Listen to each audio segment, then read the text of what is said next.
Tensions here are sky high. Events are moving rapidly, and the prospect for an apocalyptic missile war, a new missile war here in the region is, I'm afraid, very, very real. But it's not certain. Thousands of Iranian protesters have been murdered by the tyrant in Tehran. Some reports put the number at over 20,000. Tens of thousands more have been arrested by the regime.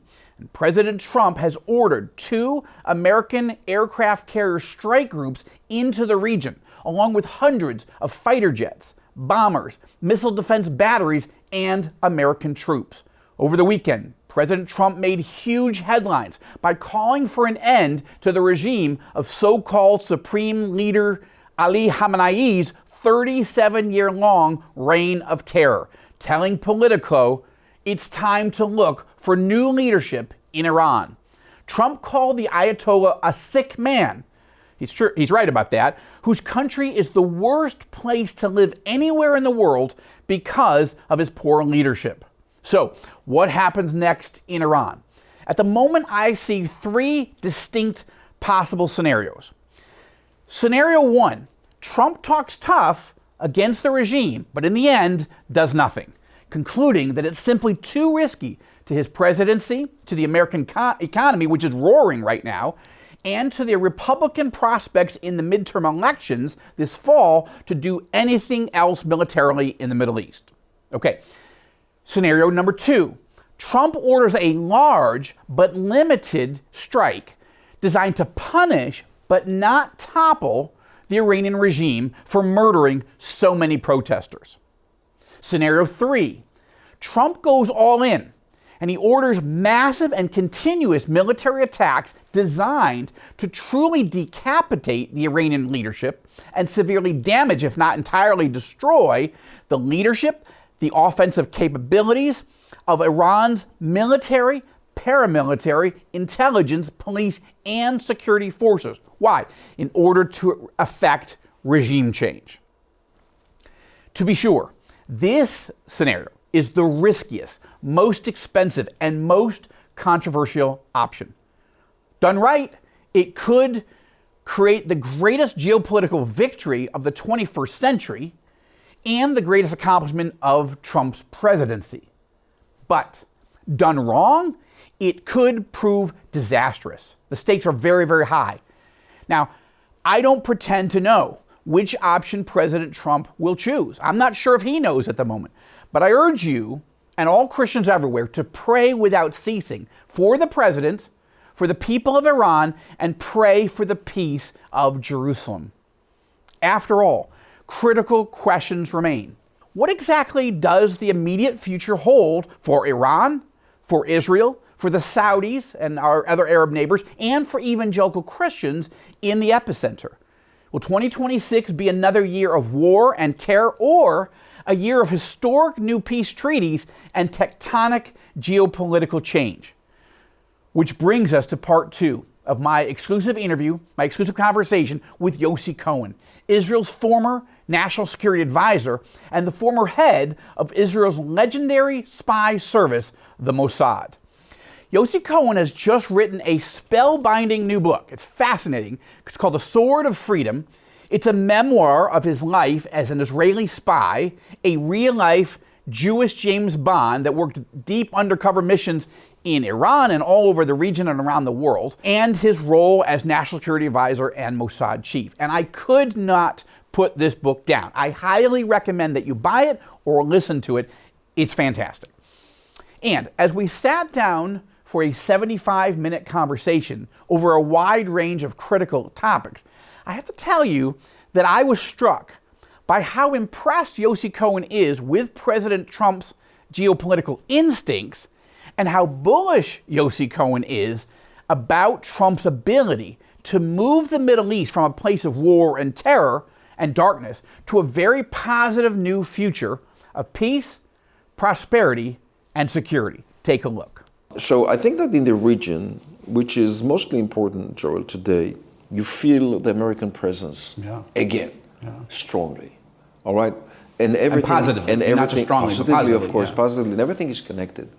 Iran is connected, his relationship with MBS, his relationship with the Qataris, his relationship Mohammed bin Zayed in Abu Dhabi, his Also relationship with the King of Bahrain, his relationship with what he did in Venezuela. I mean, everything is connected to everything. So when you connect these dots, you have the absolute strong feeling that a big change is going to happen in the Middle East, as well, backed by the American administration, and there only the American administration can do it.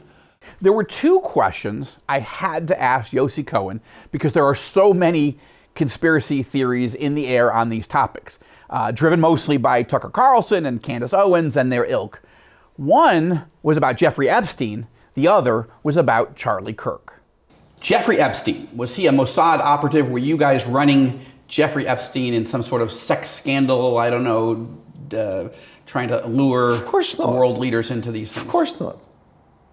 But these become the things that, and probably because you're a former Mossad chief, I would say you have the standing to tell me if it didn't happen. But then other people will say, well, of course he's just lying because... Well, it's so easy to blame the State of Israel for many things that we do. I mean, first is that we are imperialistic, right? That we conquer and that we... Then it goes all the way down to the State of Israel conducts genocide, which we don't. And then there is another myth, okay? Everything that's happening around the world, it is connected to either Jewish or Jewish communities. The assassination of Charlie Kirk. Did everything. Mossad do this? Of course not. Of course not. I mean, we don't do this kind of stuff. I mean, we're fighting enemies. One of our most pro-Israel young people in the world. Why would we do that? Of course not. Yeah. But we're constantly dealing with... I know. I noted in our conversation that Israel has a lot fewer friends today in the world and a lot more public enemies, more than I've ever seen in my 58 years. We've seen a global explosion of anti-Semitism, including inside the United States, and rarely in our modern history, as Israelis, have Israelis felt more alone in the world than they do right now. One major exception, of course, is evangelical Christians, who overall are standing very strongly with Israel. There are more than 60 million evangelical Christians in the United States and 600 million worldwide. So I asked Yossi Cohen, how does he view this alliance between Israel and evangelicals, and how should we deepen it, expand it, and strengthen it? First, I highly appreciate, what you say, because I think that this is a major topic that is eventually practically connected to the existence of the State of Israel. We have our own values, our own rules. We're Jewish, all right? So we have our own culture that we have to guard firmly. This is nothing that could be either interfered by any other religion or culture, or nothing that we can mix with any other religion or culture. This is what we say, Am Levadad Yishkon. On the other hand, Israel should practically, carry very sophisticated international relationship in order to exist. It's not only about who we are, is it about who we want to be? And do we want to be part of the world, or do we want to be separated from the world? But evangelical society is so good with us, and I cherish this kind of relationship. I'm aware of that. I have some good friends that are part of your wonderful community around the world. And I think, if not mistaken, if Mike Pompeo is very strong, is an absolute. Mike Huckabee is very strong. Mike Huckabee, Marco Rubio, all these people that I know, some very personally, some professionally, are amazing with us. And this is. I think the only evangelical that you specifically mentioned, is Mike Pompeo. Right. You have a very close relationship with him. And this is not, this is not happening without having the same or sharing the same values, roots, and culture.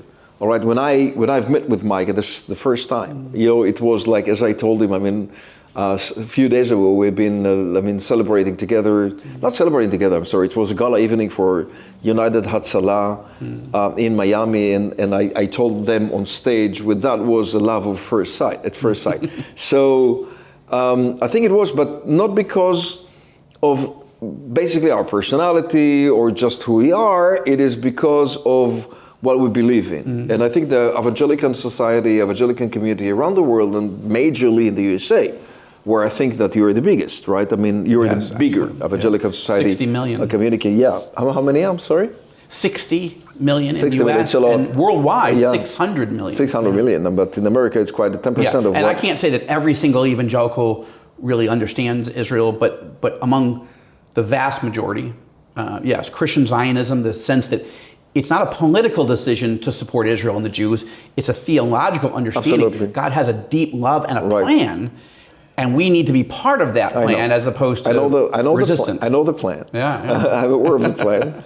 And we are, I think that we're happy to be part of that cultures of yours and that ethnical and ethical thing, because it translated to have this kind of beautiful relationship with the State of Israel or with the Jewish communities, not only from within the USA, but outside of the USA, and of course inside the State of Israel. So highly appreciated. So I believe the bottom line is that in order to fight the existence or to the existence of the State of Israel, in order to fight anti-Semitism outside of the State of Israel, we should do that together. And I think that your voice is heard and should be heard even louder inside the USA and of course outside of the USA. In 2019, Prime Minister Netanyahu publicly endorsed the idea of appointing an ambassador to the Christian world, an idea that I thought was great. Unfortunately, he's never followed through. So I asked Yossi Cohen, what does he think? Does he believe that it would be a good idea for Netanyahu or the next prime minister to appoint an ambassador specifically to work with the Christian world? Absolutely. I think that you're so right, and unfortunately we're not doing it. One ambassador position isn't alone going to suffice, but somehow, this is too big of an opportunity with 600 million just of evangelicals, not to mention there are some Roman Catholics who love Israel, or some Orthodox that love Israel. So this is just a huge portfolio that doesn't have an ambassador, and we have ambassadors to the tiniest of countries on the planet. So I don't want to overstate that, but I just we're looking for friends, and we're looking to build these friendships, and I just think that absolutely yes, and look at your description, which I can agree to, is that when you describe probably the only two that have dealt with it, it goes all the way back to the Prime Minister's office, and it could not be the only one doing it. Yeah. He cannot be the only one doing it. Why is it? Because the mission is, evangelical is of course super important, but it's not the only one, right?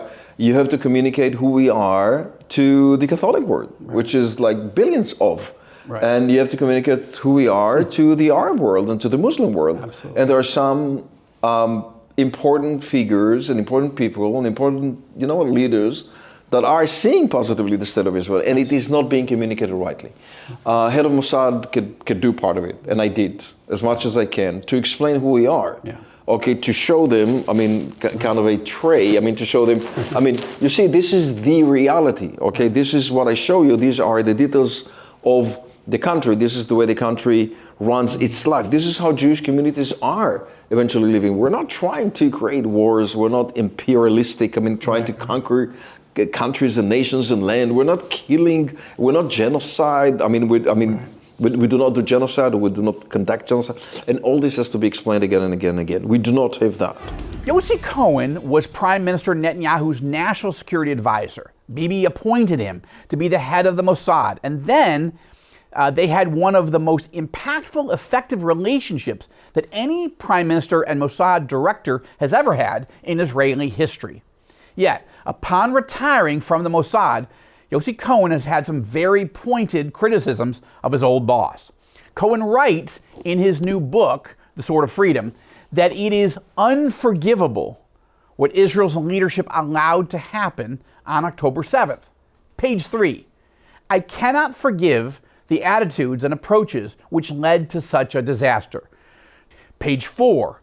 That poverty of intelligence was the principal reason that, upon being nominated as Mossad director in 2016, I asked Prime Minister Netanyahu to be given responsibility for intelligence operations in Gaza, rather than leaving that responsibility with the Army and Shabak, the Shin Bet, which is Israel's internal security service. But Cohen writes that his request was denied. Page 6. Ignorance and inaction in terms of confronting Hamas's plans and preparations were inexcusable, Cohen writes. Page 21. It does not help that Prime Minister Netanyahu and his ministers are poor at communication. Bibi has never built an empathetic relationship with the Israeli people. He answers questions at set piece press conferences and leaves without giving the impression that he's speaking to his fellow citizens. What's more, Cohen writes, Netanyahu has rarely met expectations by sitting down with grieving relatives in the way that I have. In public remarks after his book was published, Cohen went even further. Quote, the defense establishment is responsible for its sector.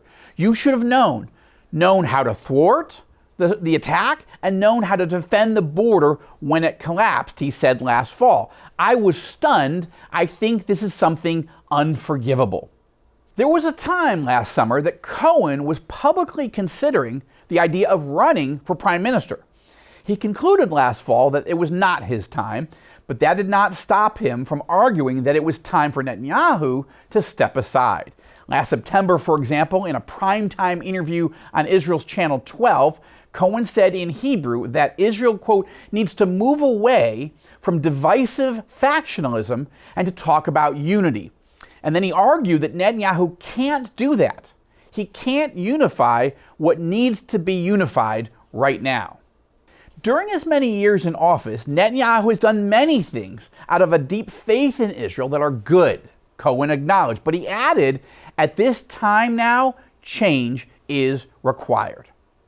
In light of all of this, I asked Yossi Cohen to assess. He's not perfect. I think that he conducted a wonderful war.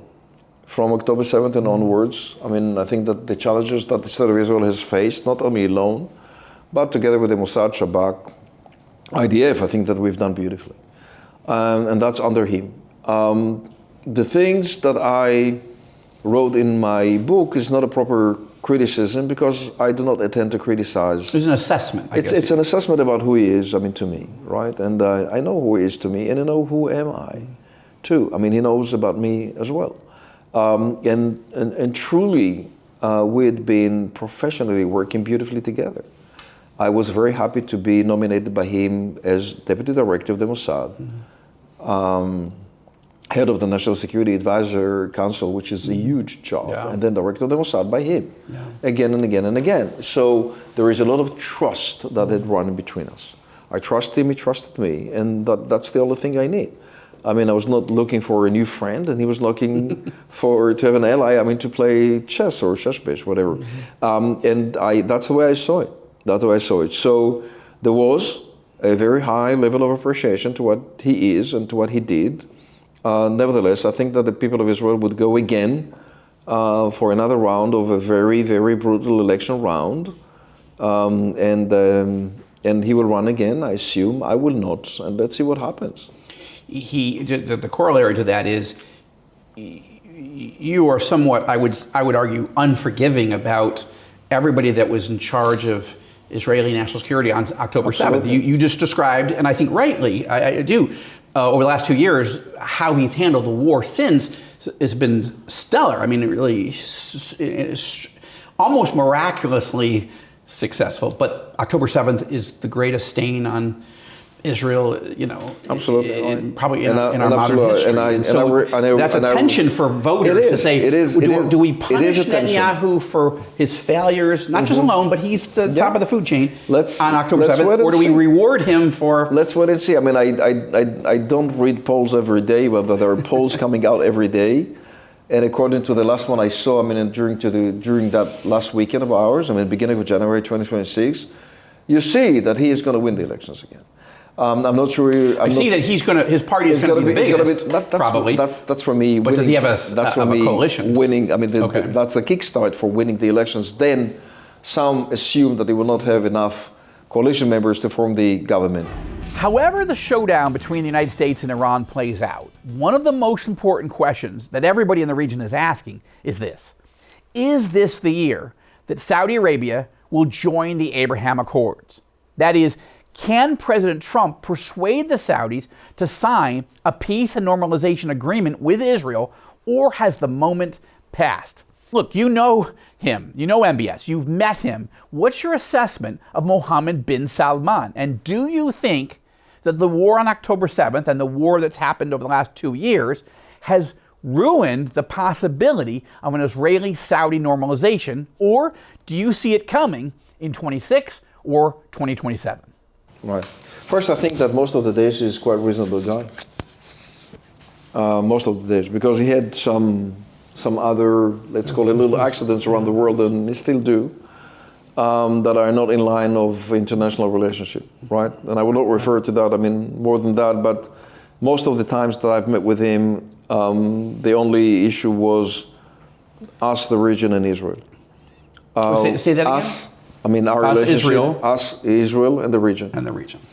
Us, Israel, and him was very clear. He said, I'm in cherish. I cherish kind of relationship with you. And we've signed a few agreements that have led Israelis and businessmen from Israel to travel into Saudi Arabia, if you want daily, weekly, whatever. I mean, to conduct businesses with Saudi Arabia for a long time now. That includes these that are willing for many years to go over to close to Jeddah, like to Mecca and Medina. I mean, to have their Umrah and the Hajj. So many Israeli Arabs are traveling into Saudi Arabia with Israeli passports. I mean, they do not have any other passports, but they go back and forth from Jeddah through Amman at the time. But That's how we got there. and he opened the sky for like Air India flights to fly over Saudi Arabia to New Delhi from Tel Aviv, and we're expecting Also Emirates and Etihad, right? of course, Coming over. everyone that crosses, I mean, this region has to cross above Saudi Arabia, and they have allowed that. That, I think, shows... Those are big deals. It's a big deal. That, I think, shows what he really, truly believes about us. So, I do not see many gaps between us and him today in terms of being Israelis and Saudis, beside the fact that a kind of a reasonable, I would say, tactical language has to be said about the Palestinian story. Right. Right? No one expects really a creation of a Palestinian state next day because of the filthiest leadership on the Palestinian side. I mean, I grant them with leadership. It's not a leadership. It's nothing, right? Abu Mazen, Mahmoud Abbas does not really lead the Palestinian story. I mean, they're divided from within Judea and Samaria. Gaza is not theirs anymore for the last 20 years or so. So all that has to have another leadership on the Palestinian story. So for Ben Salman and us to think about what can we do with the future Palestinian state, if at all, right? So this has to be, I think it lays in a kind of a structured language and sentences that can be accepted by him, by us, and by the American administration. More important than that are his relationship with America, because now the menu is bigger, right? I mean, if in the past he wanted 1, 2, 3, now he wants 1, 2, 3, 4, 5, and 6, and 5 and 6 are, I need a defense pack. I need to know that you will come. Have my back if I stand exactly, with Israel. in case I sign an agreement with the State of Israel, but Iran wouldn't like it, so they will come again to attack as they did against Aramco at that very strong Iranian attack some years ago. And more than that, he wants to have a kind of I would say, autonomous facilities, nuclear facilities for civil purposes, like the others have in the region. And these are on the American bilateral relationship with Saudi Arabia to conduct. Israel cannot do much here. I then asked Yossi Cohen if he thinks that the Saudis are more interested in making a big peace and normalization deal with Israel under President Trump rather than wait to see who will be elected after Trump. I can't say that with a super high level of determination, but I can guess a peace treaty with Saudi Arabia will happen. And that is our show for tonight. Thank you so much for watching. Look, please keep praying for President Trump, for Iran, for Israel, and for everyone who lives in the Tel Aviv to Tehran corridor, one of the most dangerous places on the planet at the moment.